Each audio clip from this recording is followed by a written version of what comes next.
Jenis kulit kan ada banyak kan. So dalam video Glowy sebelum ni kita banyaklah cerita pasal kulit berminyak, kulit kombinasi. So one kulit yang juga wujud dengan ramainya di dunia ini adalah kulit kering. Ataupun jika anda mempunyai kulit normal tapi cenderung kering, juga sesuai menonton video ini sampai habis sebab saya nak bincangkan tentang bahan-bahan yang bagus untuk diberi perhatian oleh anda yang mempunyai kulit kering atau normal cenderung kering.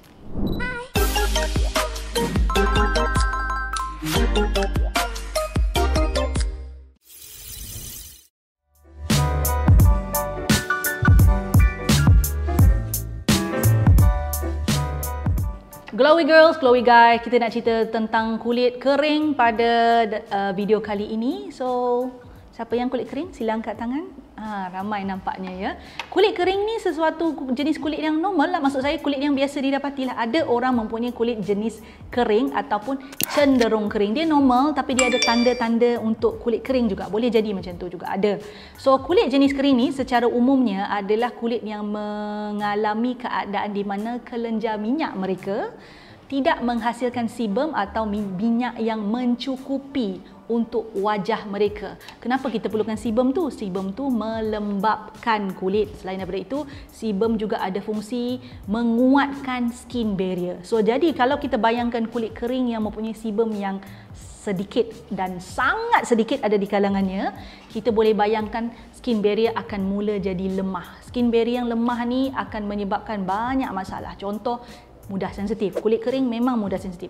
Contoh lagi, skin barrier yang lemah ni memudahkan kulit tu dapat gatal-gatal, those rashes, those itchiness, kekeringan, mengelupas, merekah, ya. And it can be up to the point yang mana dia akan jadi keadaan yang kalau tak dirawat, dia bukan jadi keadaan yang sangat teruk. Memang langsung tak boleh kena apa-apa. Dia boleh jadi macam tu.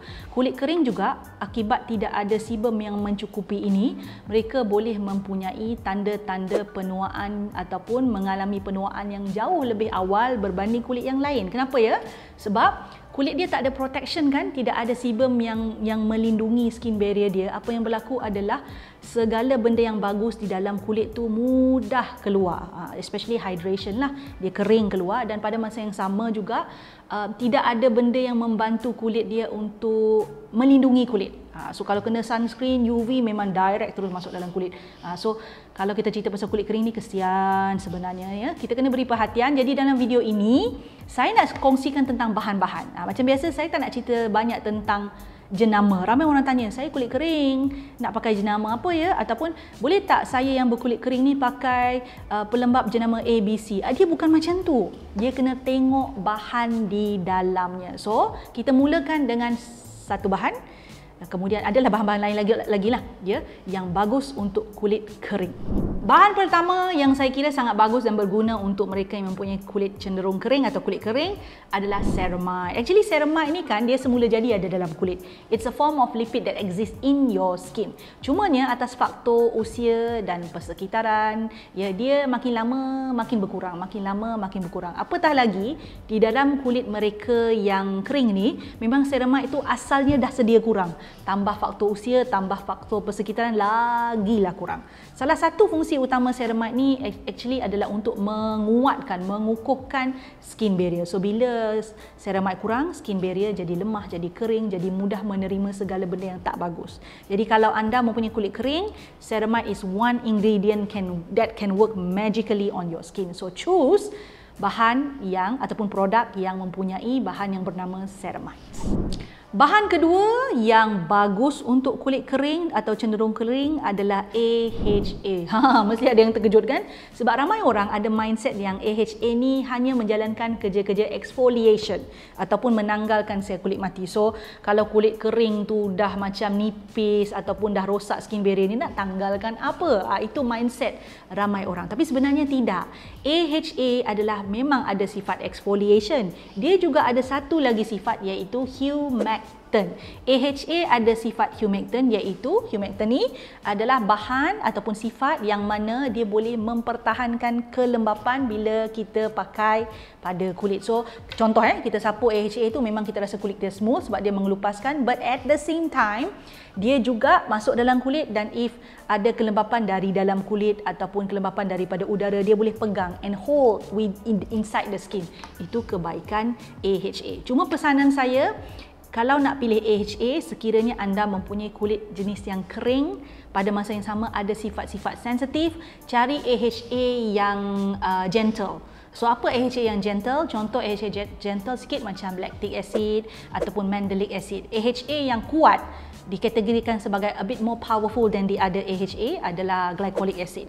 Kalau nak pakai AHA yang agak kuat-kuat ni, cari percentage yang rendah-rendah dulu. Tapi kalau nak pakai macam mandelic acid, lactic acid ni, boleh mulakan dengan yang rendah, but it's kind of gentle, so pada masa yang sama dia tak do such harm seperti mana glycolic acid lah pada kulit anda. So AHA is one ingredient yang anda jangan tinggalkan, but again, you don't use it daily, okay? You use it weekly. Once or twice a week untuk kulit kering mencukupi. Bahan ketiga yang bagus untuk kulit jenis kering atau cenderung kering ni adalah vitamin C. Ramai orang mungkin terkejut, vitamin C tu bukan macam memedihkan ke? Tidak. Okay, one thing about vitamin C, dia datang dalam pelbagai bentuk. Bentuk yang pure, dipanggil pure adalah ascorbic acid atau nama lain dia L-ascorbic acid. Benda tu sama cuma nama dia lain-lain. Ada orang panggil LAA, L-ascorbic acid lah tu. Tetapi LAA ataupun ascorbic acid ni sekiranya tidak sesuai dengan kulit anda, kalau dah pakai rasa macam kulit tu merengsa, pedih-pedih, and we understand that itu memang boleh berlaku, ada pilihan yang lebih gentle, lebih lembut, iaitu ascorbic acid derivative. Derivative ni dia ada macam-macam. Antara yang terkenal adalah ascorbyl glucoside, adalah actually derivative ataupun terbitan daripada vitamin C yang LAA tadi. So terbitan, biasanya vitamin C jenis terbitan, it's a bit gentle on your skin. Kenapa pakai vitamin C walaupun kulit kering? Number one, it's a very good antioxidant. Dia boleh lawan radikal bebas yang cuba untuk menyerang kulit kering yang kita tahu skin barrier-nya tadi lemah. So when you wear vitamin C consistently, kita boleh elakkan all those radikal bebas daripada menyerang kulit. Kedua, satu sebab kenapa saya galakkan pakai vitamin C ini untuk kulit kering adalah kerana kulit kering ni dia cenderung alami penuaan. Kalau kita benarkan all those radikal bebas serang kulit, berlaku pengoksidaan pada kulit, itu akan mempercepatkan segala tanda-tanda penuaan. Sebab tu kita tengok ada orang kulit kering, kalau tak pakai cukup antioksidan, kulit dia bukan setakat kering tau, dia berkedut-kedut, dia ada garis-garis halus yang lama-lama bukan jadi garis halus je, dia jadi kerutan. Proses kedutan dia macam ni, garis halus, kedutan, kerutan. Kerutan tu lagi deep. So we do not want that to happen. So all those people yang ada kulit kering, please wear vitamin C. Bahan keempat yang bagus untuk kulit kering adalah panthenol atau nama lainnya vitamin B5. Kalau B3 niacinamide, B5 panthenol. Panthenol dia ada sifat humectant. So macam AHA yang saya sebut tu, dia ada sifat humectant kan. Humectant memegang air, menarik air, mempertahankan air di dalam kulit supaya kulit kekal lembap. That's a good thing. One thing yang bagus juga untuk kulit kering, panthenol ni berfungsi sebagai benda yang boleh, bahan yang boleh soothing, melegakan kulit. Kita faham kan tadi, kulit kering ni mudah merekah, pedih-pedih, mudah gatal-gatal. So bahan bersifat soothing ni very beneficial. So panthenol is very good. Panthenol juga boleh meredakan keradangan, which is very good as well. Keradangan mudah berlaku kepada kulit kering sebab skin barrier tadi tak berapa nak kuat. So panthenol should be in your ingredient list untuk mereka yang berkulit kering. Bahan kelima ni tak payah cakap lah, tak asing dah kan, hyaluronic acid. Hyaluronic acid bukan saja bagus untuk kulit kering lah hyaluronic acid juga bagus untuk kulit-kulit yang lain, tetapi dia especially good for kulit yang kering kerana berbanding humectant yang lain, hyaluronic acid dia mempunyai capability atau keupayaan menahan air yang lebih powerful, dikatakan 100 kali lebih powerful berbanding humectant yang lain. Jadi kalau kulit yang memang sesuai memakai hyaluronic acid ni, memang kita galakkan sangat-sangat. So you will feel that your skin become plump, jadi lembut ya, dan penggunaan yang berterusan juga boleh bantu menguatkan skin barrier. Kena faham tu, sebab hyaluronic acid ni asasnya secara asalnya memang semula jadi ada dalam kulit juga. But kerana kekurangan kulit kering tadi, kekurangan benda ni, kita tambahkan. Okey. Bahan keenam yang bagus juga untuk kulit kering sebenarnya iaitu retinol. Retinol, saya pernah bincang sebelum ni, adalah satu bentuk retinoid. Retinol adalah retinoid yang easily available in product nowadays ya. Retinoid ini macam-macam tau. Retinoid ada paling tu semua pun sejenis retinoid, tapi dia adalah prescription retinoid. So tidak samalah macam retinol ni ya. Retinol satu kelebihan dia pada asalnya adalah dia dikaji boleh membantu penuaan. So kita kena faham yang tanda-tanda penuaan pada kulit yang kering ni dia nampak lebih cepat dan lebih jelas Tapi lepas tu dia didapati juga bagus untuk hyperpigmentation, juga bagus untuk jerawat. Jadi apa kaitannya dengan kulit kering selain daripada yang kita sebut tadi untuk penuaan itu ya, ialah retinol boleh menggalakkan kitaran sel kulit yang biasanya berlaku agak perlahan pada jenis kulit yang kering. So, penggunaan retinol pada kuantiti yang betul ya, I will always say low and slow, jangan terus pakai yang tinggi-tinggi punya, boleh membantu kulit kering untuk menguatkan skin barrier dia dan mengelakkan all those flakiness tu berkumpul ke atas muka. Itu boleh berlaku ya pada kulit yang kering ya, dan secara tak langsung boleh menguatkan kembali skin barrier mereka. Okey, itu adalah 6 bahan. Bukan saya suruh beli 6 tu semua. Kena faham tu, kenapa cadangan-cadangan ini diberikan adalah kerana kalau anda tak sesuai dengan satu, ada bahan yang lain. Ataupun ada juga produk yang anda akan lihat mempunyai gabungan bahan. So gabungan bahan ni tak salah kalau sudah sedia ada dalam satu produk.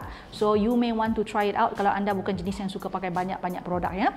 So semua bahan yang saya sebut tadi sesuai, bukan diciptakan sesuai untuk kulit kering. Tapi kalau nak tahu kulit kering anda serasi atau tidak, berkesan atau tidak dengan bahan tersebut, tak ada cara lain melainkan kena pakai. Okay, so share with me bahan yang mana telah anda cuba and how it works on your skin. Berkesan ke, tak berkesan ke? Share di ruang komen. Thank you, bye bye, see you.